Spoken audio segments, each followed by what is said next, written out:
50-an.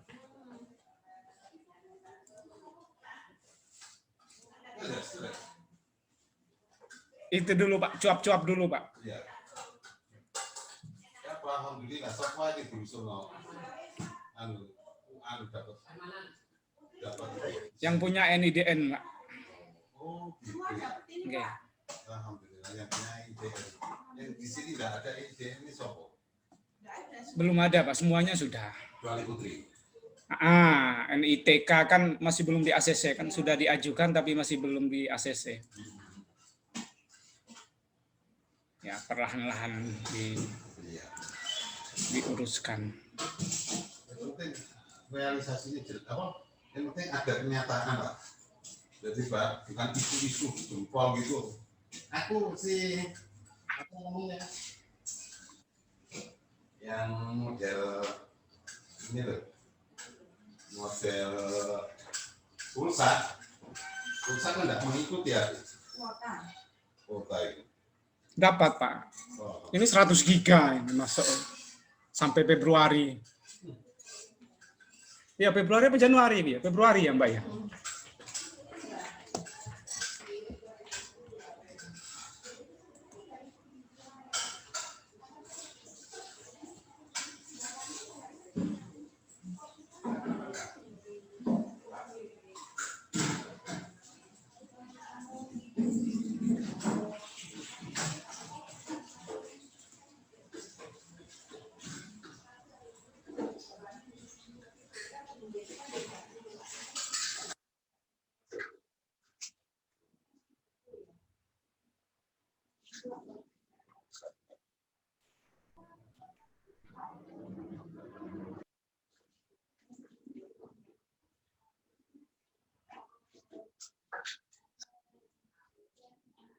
Oh iya, sampai tanggal 12 Februari 2021.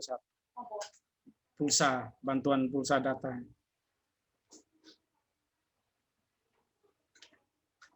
Lagi Pak, bisa. Sudah kemarin Pak. Akhir November kemarin Pak. Jangan cek. Langsung 100 giga Pak. 100 giga. 90 giga untuk ngajar, 10 giga biasa. Berlaku sampai 12 Februari 2021. Jangan cek aja Pak di ngecek kuotanya jenengan.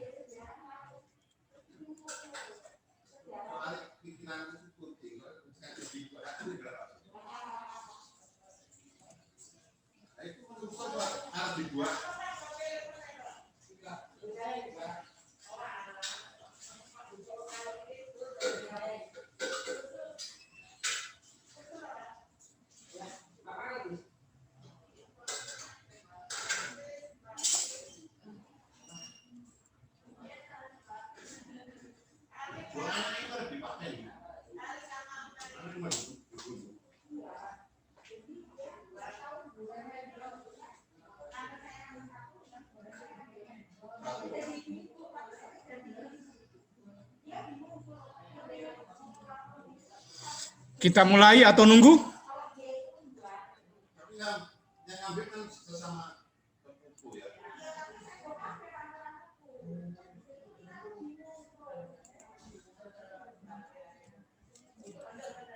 Halo, kita mulai atau nunggu?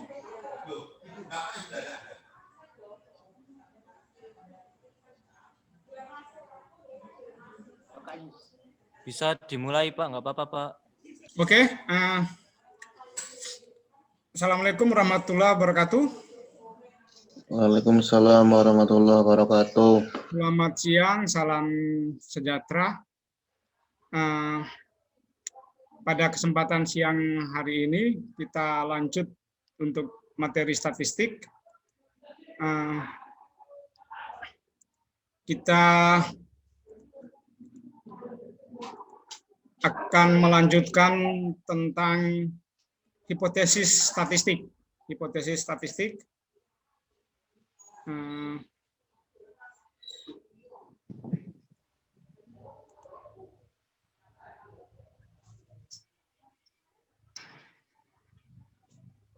Screen sebenarnya sudah muncul semua ya.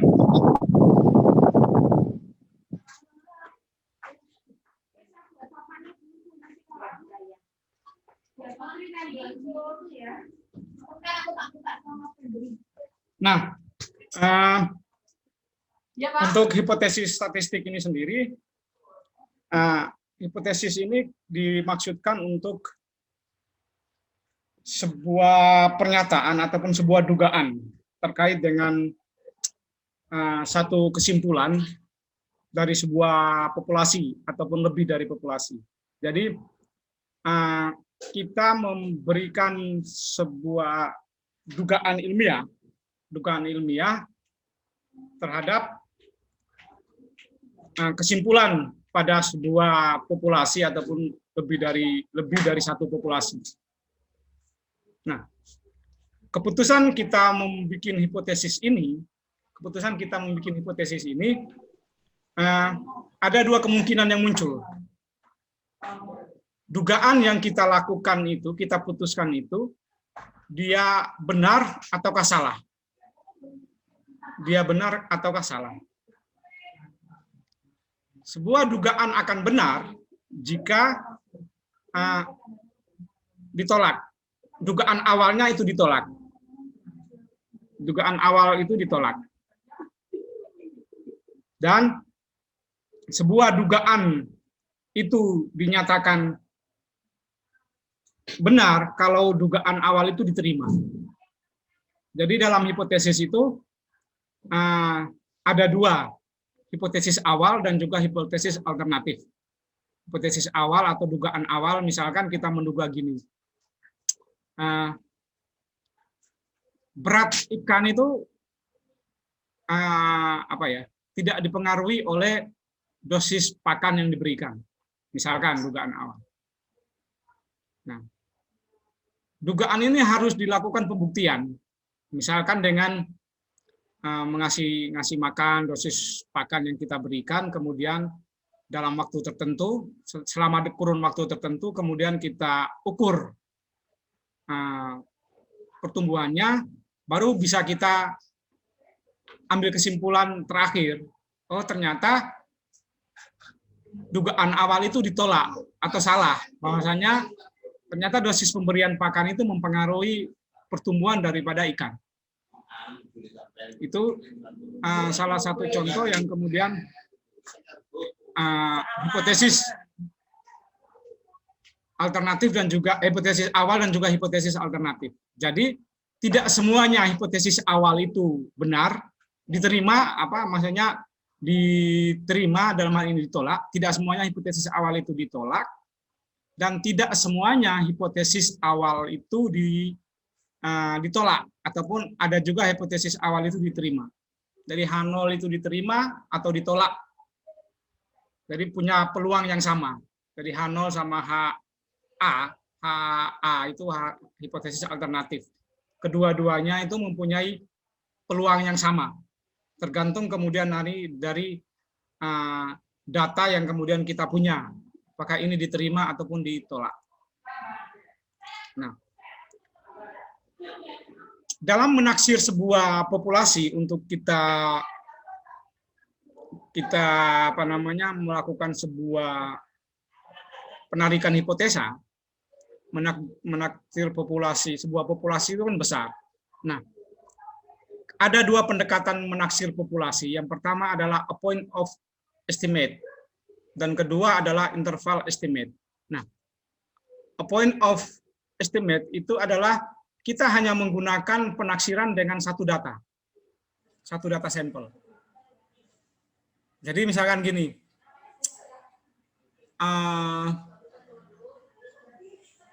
tingkat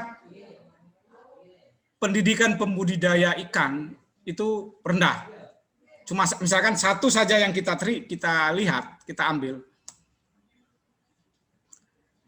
Nah, itu bisa mempunyai implikasi tingkat kesalahannya besar. Karena kita cuma melihat dari satu studi kasus. Satu studi kasus ataupun satu data saja. Peluang dia keliru itu lebih besar di a point of estimate. Sedangkan interval estimate itu disebut juga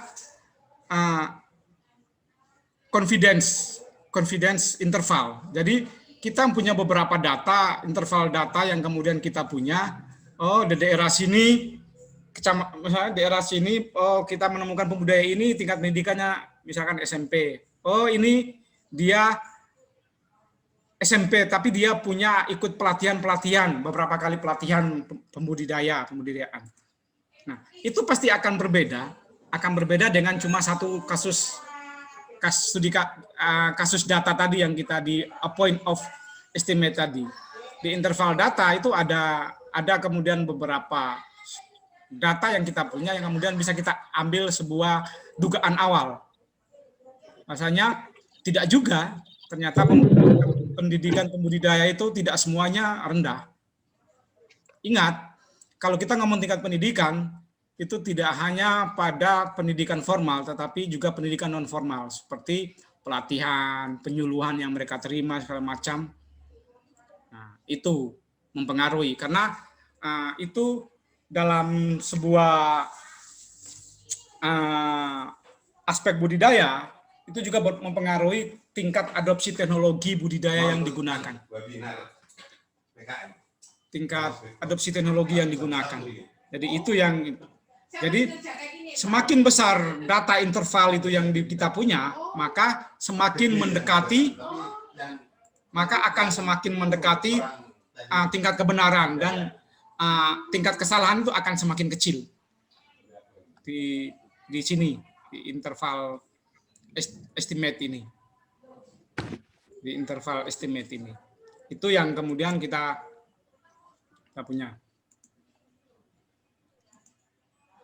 Nah, secara umum, bentuk dari hipotesis ini ada 3. Hipotesis deskriptif, hipotesis komparatif, dan juga hipotesis hubungan. Nah, hipotesis deskriptif, dia tentang nilai daripada satu variabel. Jadi dia hanya memberikan nilai variabel saja, hanya menjelaskan tentang nilai variabel saja. Tidak membuat perbandingan ataupun tidak membuat sebuah hubungan. Contohnya begini. Berapa produktivitas ikan di kolam bundar? Nah, berapa produktivitas ikan di kolam bundar? Jadi yang muncul adalah nilai produktivitasnya saja. Oh, misalkan dia produktivitas satu kolam bundar adalah 100 kilo per kolam, 1 kilogram per kolam, dengan ukuran misalkan 4x6. Kolamnya ukuran 4x6 misalkan. Hanya memunculkan sebuah nilai. Jadi hipotesis deskriptif adalah pendugaan nilai dari sebuah populasi ikan yang ada pada satu kolam. Sedangkan hipotesis komparatif ini dia menunjukkan adanya nilai dalam satu variabel. Dia menunjukkan nilai dalam satu variabel. Atau pada satu sampel yang berbeda. Misalkan gini. Apakah ada perbedaan produktivitas pada kolam bundar dan kolam beton? Nah, jadi ada komparasi perbedaan. Jadi membandingkan. Jadi kita mau membandingkan. Jadi apakah ada perbedaan produktivitas ikan yang ada pada kolam bundar atau yang ada pada kolam beton? Nah, di sana ada perbedaan. Jadi membandingkan produktivitas yang satu di sini dengan satu di sana. Yang ketiga adalah hipotesis menyatakan tentang hubungan. Jadi ada dugaan antara hubungan dua variabel ataupun yang lebih. Seperti yang tadi, apakah ada hubungan antara pemberian pakan dengan tingkat produktivitas daripada ikan di kolam? Ini yang kemudian menyatakan hubungan. Jadi satu mempengaruhi yang satu. Satu mempengaruhi yang satu. Jadi pemberian pakan mempengaruhi produktivitas. apakah ada pengaruhnya di sana. Nah, jadi secara umum hipotesis itu ada 3 itu, deskriptif, komparatif, maupun menyatakan tentang hubungan. Deskriptif hanya pendugaan nilai, komparatif adalah membandingkan perbandingan antara 2 populasi ataupun lebih dari sampel yang ada pada 2 populasi atau lebih. Sedangkan hubungan adalah menyatakan ada sebab akibat. Yang satu menyebabkan yang satunya. Nilai ini didapat karena akibat dari apa yang dilakukan sebelumnya. Itu bentuk daripada hipotesis. Nah, hipotesis dalam statistik itu bisa terjadi kesalahan dalam pengujian hipotesis. Nah, kesalahan ini kita kenal dengan kesalahan tipe 1 maupun kesalahan tipe 2. Kesalahan tipe 1 jika hipotesis awal, dugaan awal itu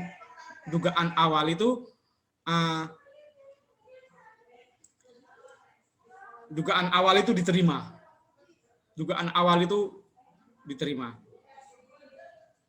Dan itu dinyatakan dengan kalau tergantung ya, kita bisa dinyatakan dengan alfa, bisa dinyatakan dengan A, tergantung pendekatan yang kita gunakan. Sehingga ke sana. Yang kedua adalah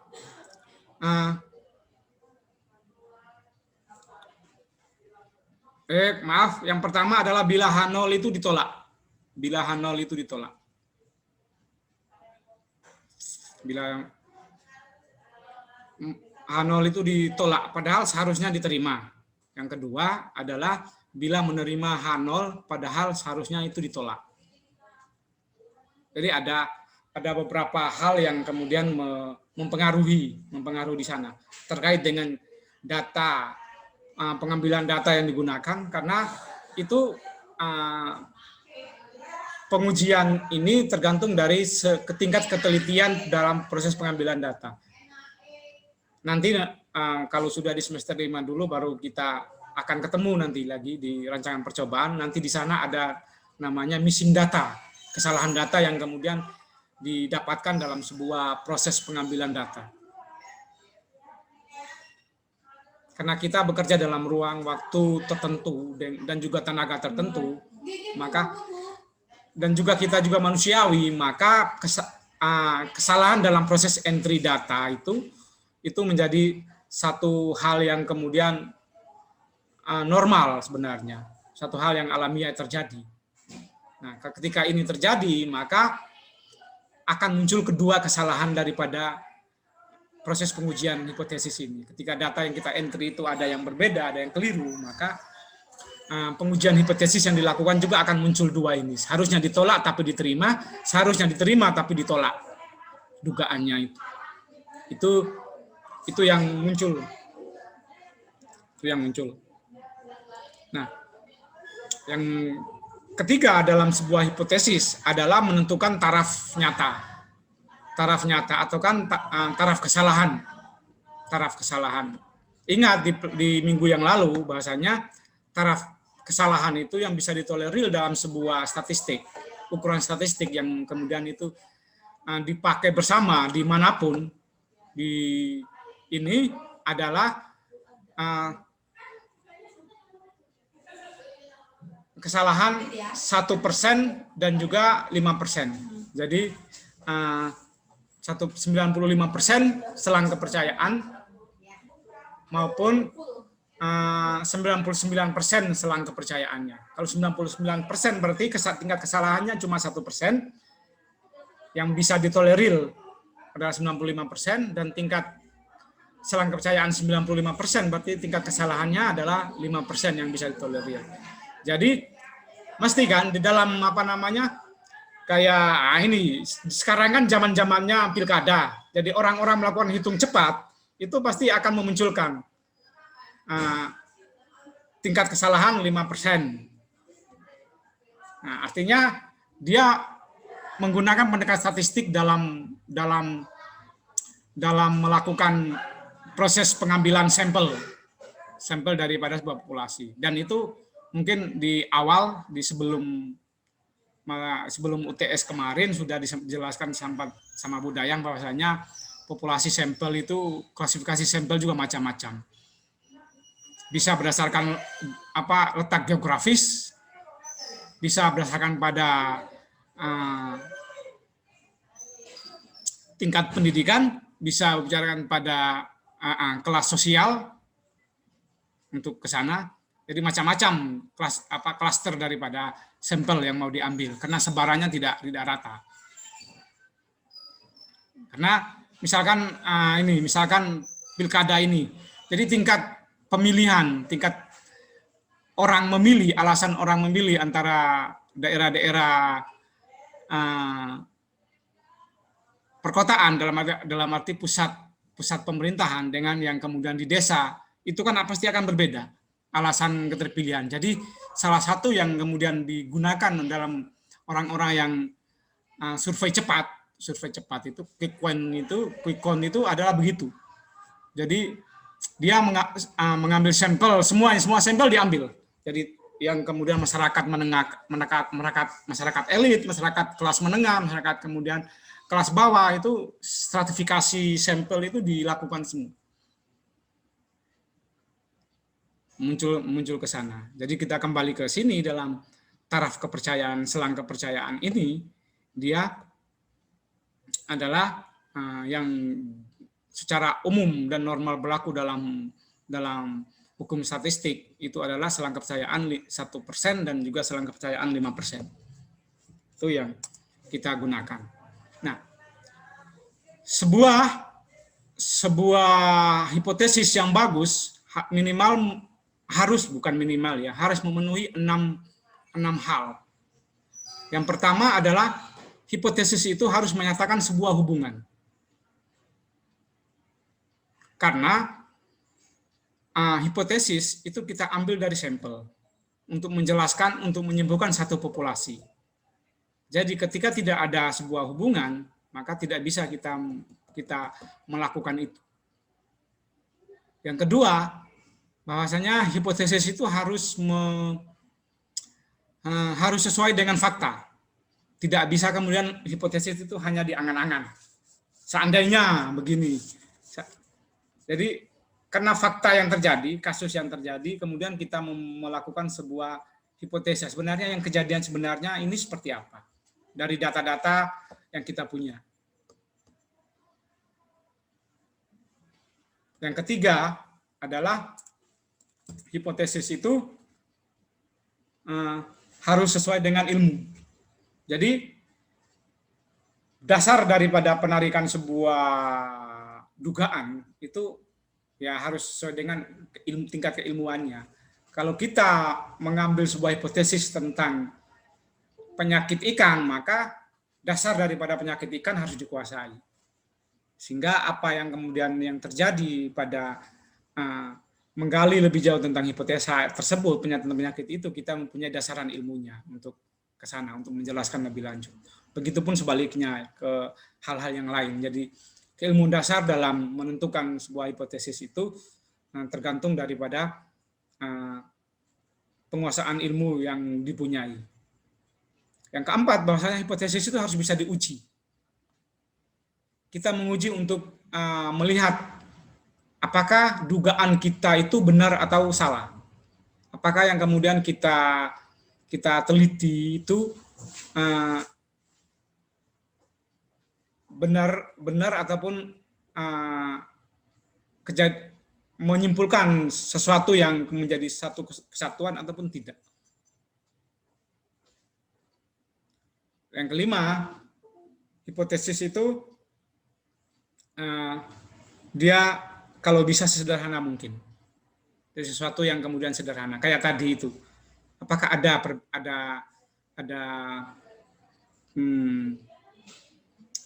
pengaruh antara pakan dengan itu.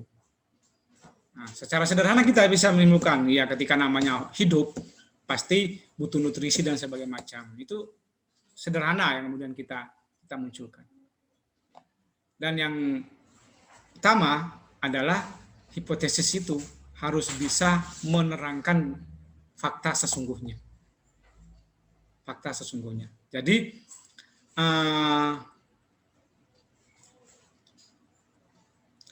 kita tidak semuanya satu fakta, tidak semuanya satu fakta itu bisa digeneralisir menjadi satu kesimpulan pada satu kasus. Karena tidak keterwakilan daripada stratifikasi yang ada dalam populasi itu tidak berjalan. Nah, hipotesis dikatakan bisa menerangkan suatu fakta kalau hipotesis tersebut, interval data, interval estimasi yang kita lakukan itu bisa mewakili stratifikasi yang ada dalam satu populasi.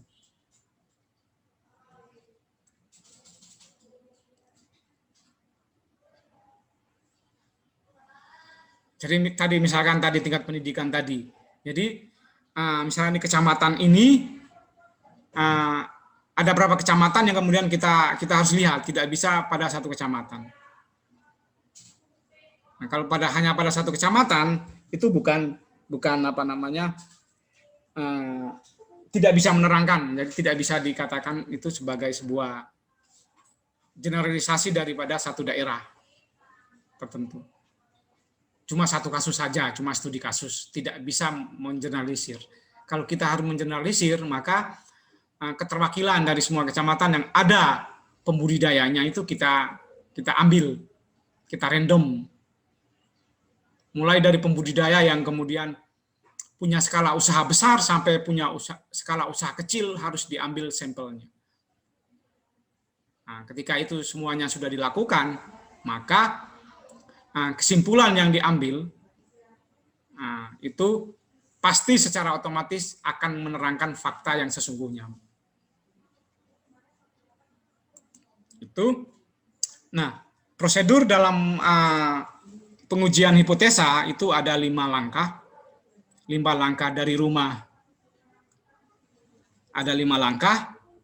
Yang pertama, kita menentukan dulu formula dari hipotesanya. Formulanya nanti seperti apa hipotesa yang kita berikan.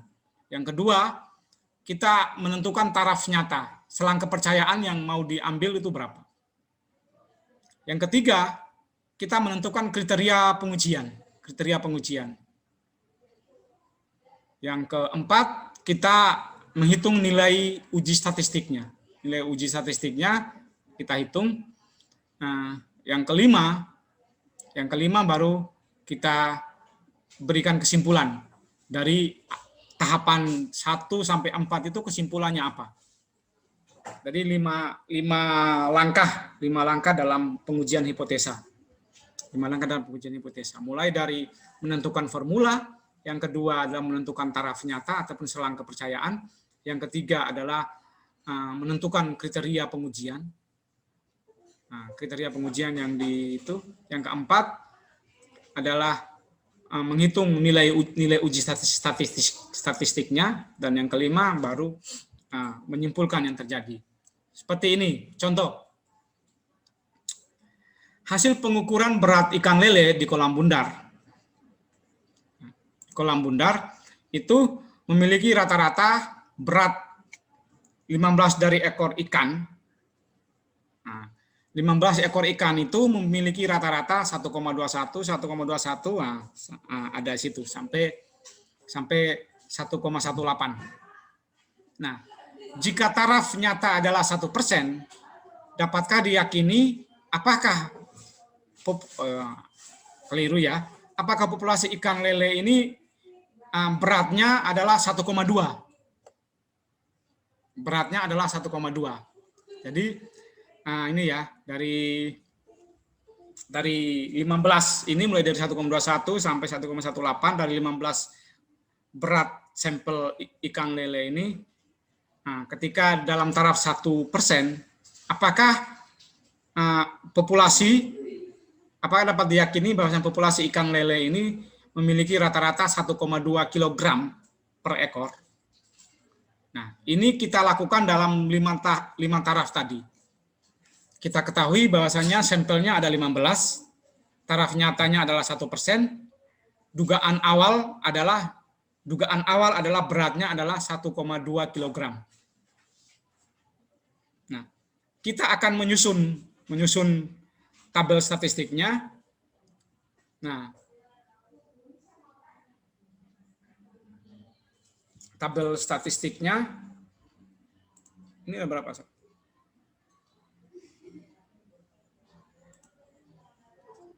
Nah, tabel statistiknya ada 15 ekor. 15 ekor.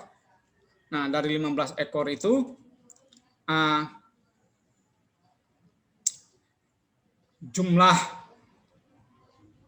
jumlah rata-rata jumlahnya adalah 21,919. Nah, jumlahnya 21,919.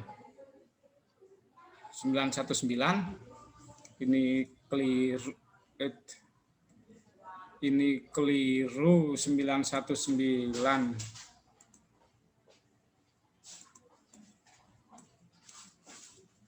Ini tadi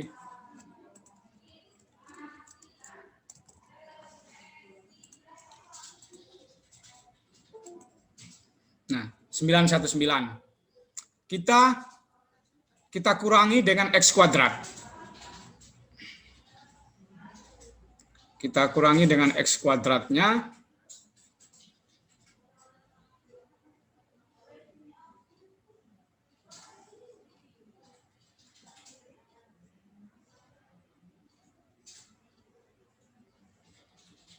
Jadi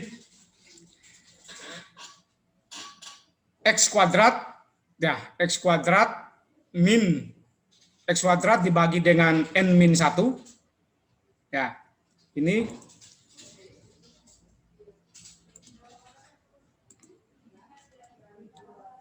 X kuadrat dibagi dengan N-1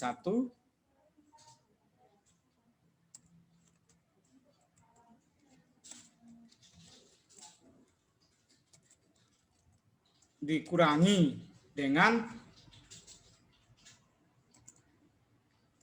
XI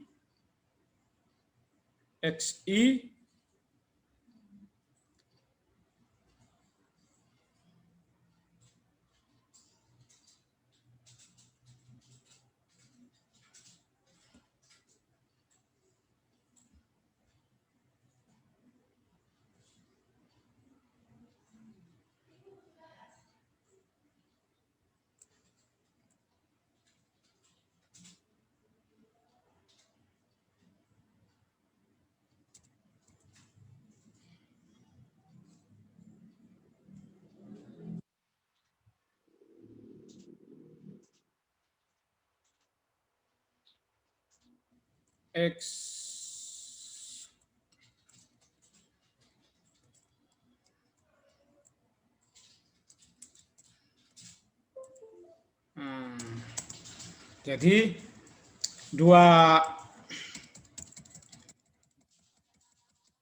kita dapatkan simpangan bakunya adalah 0,02.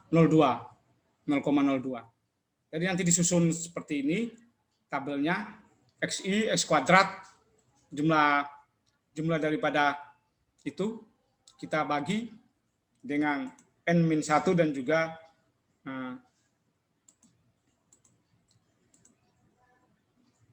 X kuadrat. Nah, dari sini kita masukkan formulanya. Formula awal, dugaan awal, H0-nya adalah 1,2 kilo, H alternatifnya adalah tidak sama, bukan 1,2. Bukan 1,2 kilo. Nah, taraf nyata tadi adalah 1%. Nah, 1% per 2. 1% per 2. Nah, kita dapat 0,5. Derajat bebasnya adalah tadi 15 dikurangi 1, 14. T0 5% pada T-tabel ya, nanti saya share di tugas. Nanti adalah T0 T5% untuk derajat bebas 14, dB 14 itu 2,977. Nah, itu taraf nyatanya. Yang ketiga adalah kita menguji, kriteria pengujinya, kita uji. H0 itu diterima jika kurang dari 2 di antara min 2,977 sampai lebih kecil atau sama dengan 2,977. Nah, jadi H0 itu diterima jika di antara minus 2,977 atau batasnya sampai dengan lebih kecil sama dengan 2,977. H0 itu ditolak jika nilai akhirnya itu di atas 2,977 atau lebih kecil dari minus 2,977. Lebih kecil dari minus 2,977. Nah, kita masukkan ke dalam uji statistik nilai yang tadi kita dapatkan.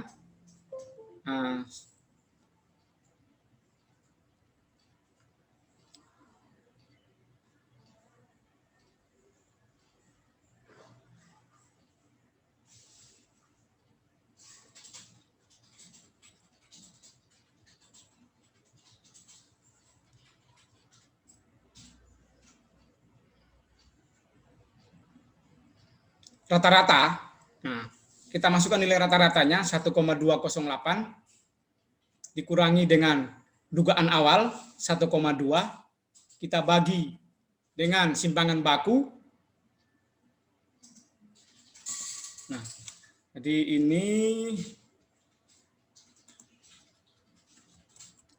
rata dikurangi dengan H0 dibagi dengan simpangan baku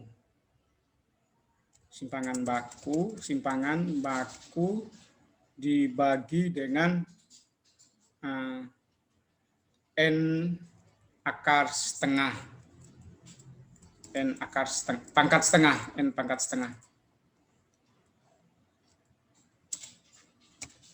sama dengan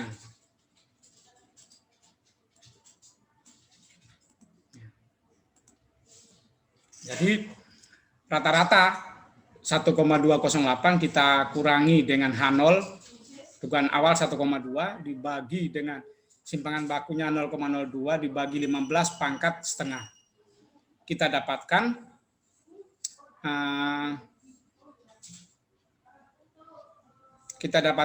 1,52 dikurangi dengan 2,977. 2,977 kita ketemunya adalah minus 1,47. Nah, minus 1,47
Yang remaja, Bu.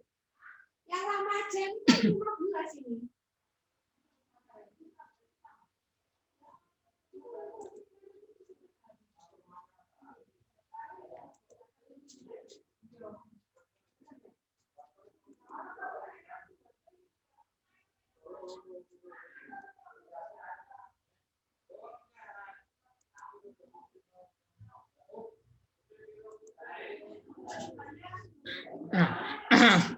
Ulang.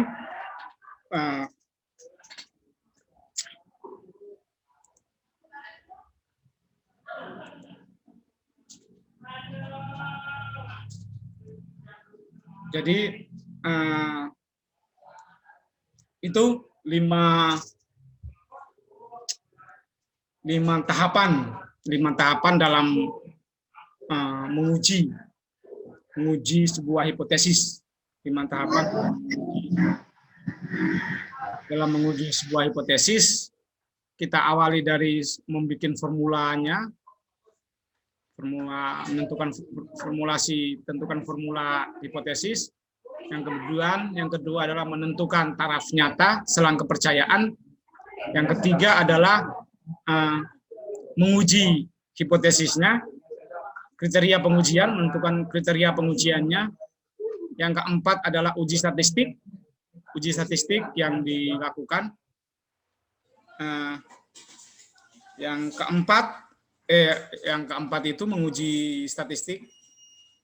Yang kelima adalah kesimpulan.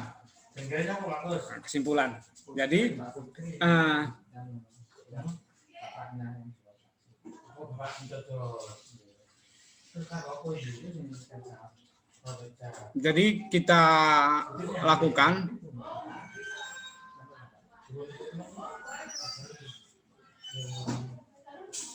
yang menjadi mungkin jadi pertanyaannya teman-teman, kenapa kok di sini yang taraf selang kepercayaan yang tadi adalah 1%, kok kenapa di sini muncul kemudian nanti 5%? Karena di sini salah satu pendekatan kalau kita menggunakan ini dinamakan pengujian 2 arah. Contoh yang di sini adalah pengujian 2 arah. Pengujian 2 arah. Pengujian 2 arah artinya 1% ini kita bagi menjadi 2. Jadi 5% di kanan, 5% di kiri dalam satu kurva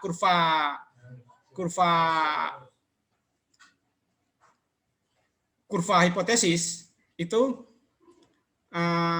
kita bagi 2 arah. Jadi sebelah kiri 5%, sebelah kanan 5%. Nah, sehingga di sini munculnya 2. Makanya di sini kriteria pengujiannya lebih kecil, minus 2,977 ataukah minus 2,997 ataukah lebih kecil dari 2,977. Kalau kita tetap pada satu arah, maka hanya ini. Lebih kecil sama dengan 2,977. Kalau cuma satu arah, ini muncul ini adalah 2 arah. 2 arah pengujian hipotesis. Nah, ini 2 arah, ini masuk bahwasanya dugaan awal ya memiliki rata-rata 1,2. Kalau kita pada satu arah, hasilnya ini minus 1,47, maka ini tidak diterima, ini ditolak. Kalau 2 arah ini diterima, 1 arah ini dia ditolak. 1 arah. Jadi nanti saya kasih apa ya? Saya kasih contoh.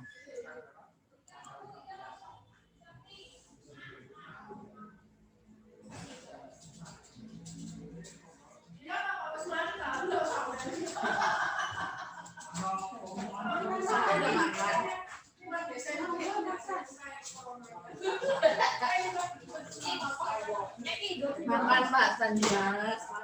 dulangan. Nah.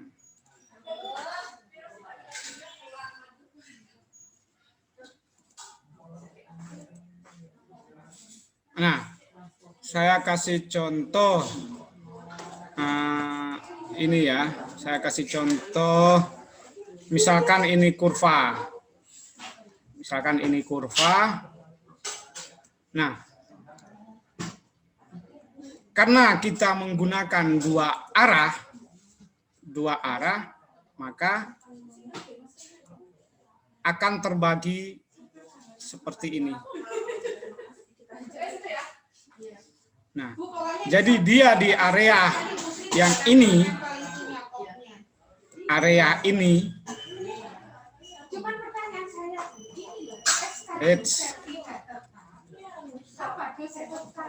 area ini. Nah, jadi di antara ini yang kemudian diterima. Kita arsir di sini.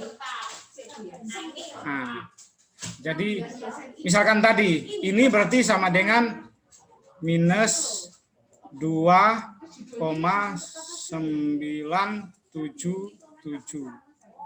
Nah, di sini adalah 2,977. Nah, ini yang kemudian dua arah. Ini dua arah. Dua arah. Nah, kalau satu arah itu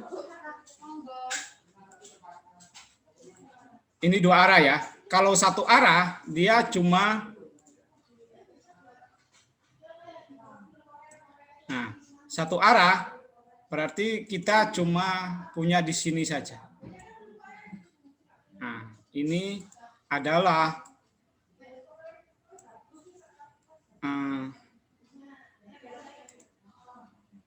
2,977. Nah, jadi kalau nilainya sekitar sini, hasilnya di bawah 2,97, maka H0-nya kita tolak. H0 tolak. H0 tolak.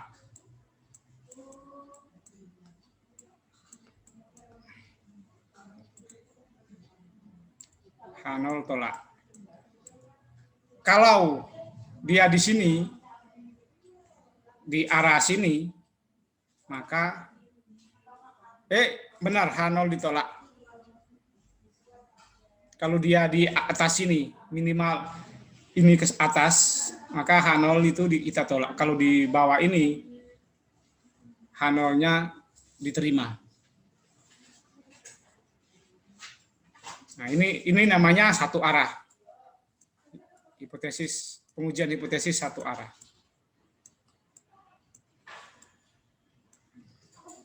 Itu yang membedakan. Jadi tidak ada masalah mau menggunakan yang satu arah ataupun dua arah, tergantung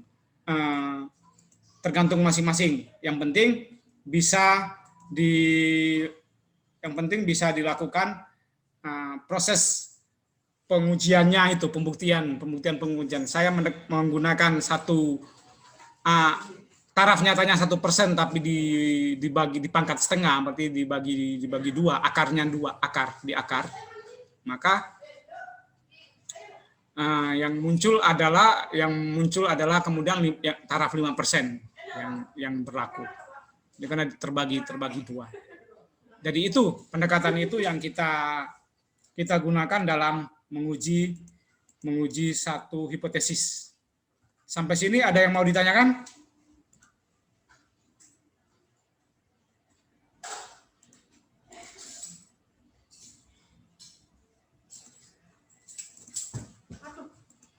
Kalem-kalem.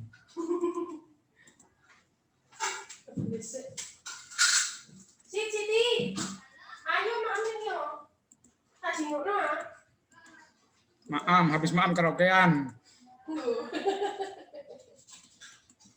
Bapak Anja sudah makan Pak belum? Aku nunggu di Dulang. Juga Mbak Christine. Oh, Mbak Christine makan Dulang kok. Oke, ada yang mau ditanyakan sampai di sini?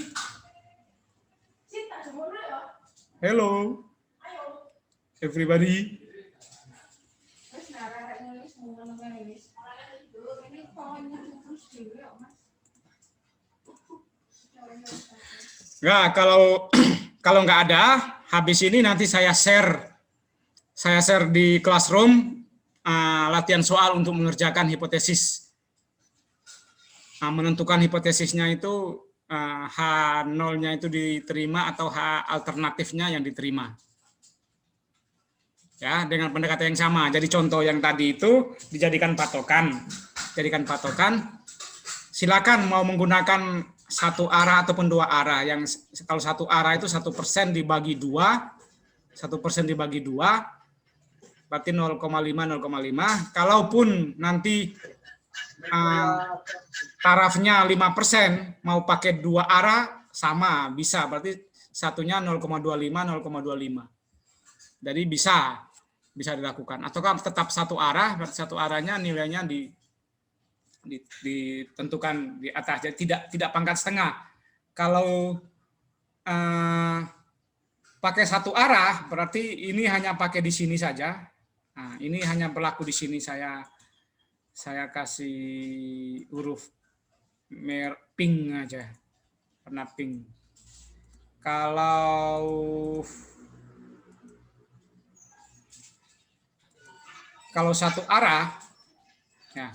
Kalau satu arah berarti ini saja, yang di sini saja. Jika ini saja yang di apa namanya? Di ini sama yang ini.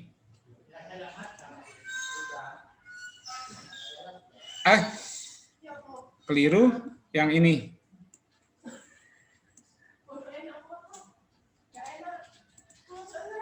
Nah, kalau pakai satu arah, jika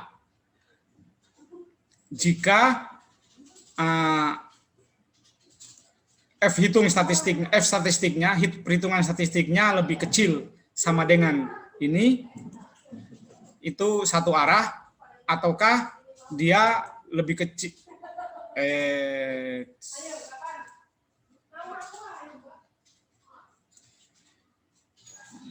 Ini bukan benar yang ini.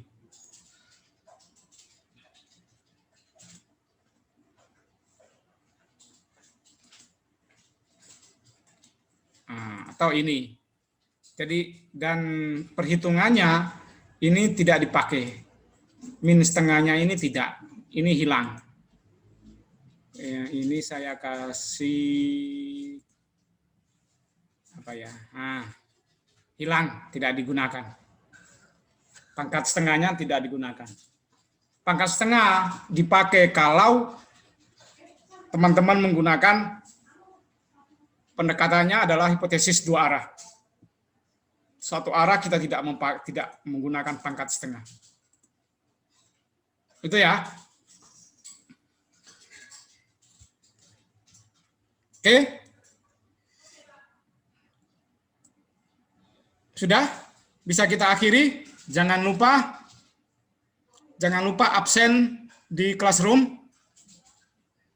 Paling telat saya kasih waktu sampai jam 4. Yang kelupaan absen, saya kasih waktu sampai jam 4 dibatasi. Itu ya yang bisa kita pelajari hari ini terkait dengan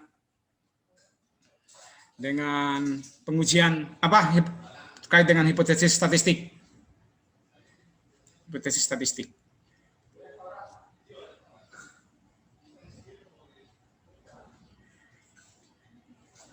Atau ada yang mau bertanya?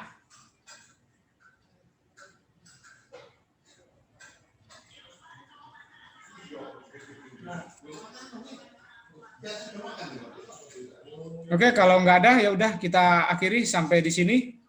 Terima kasih. Assalamualaikum warahmatullahi wabarakatuh dan selamat siang. Waalaikumsalam, Pak. Terima kasih, Pak.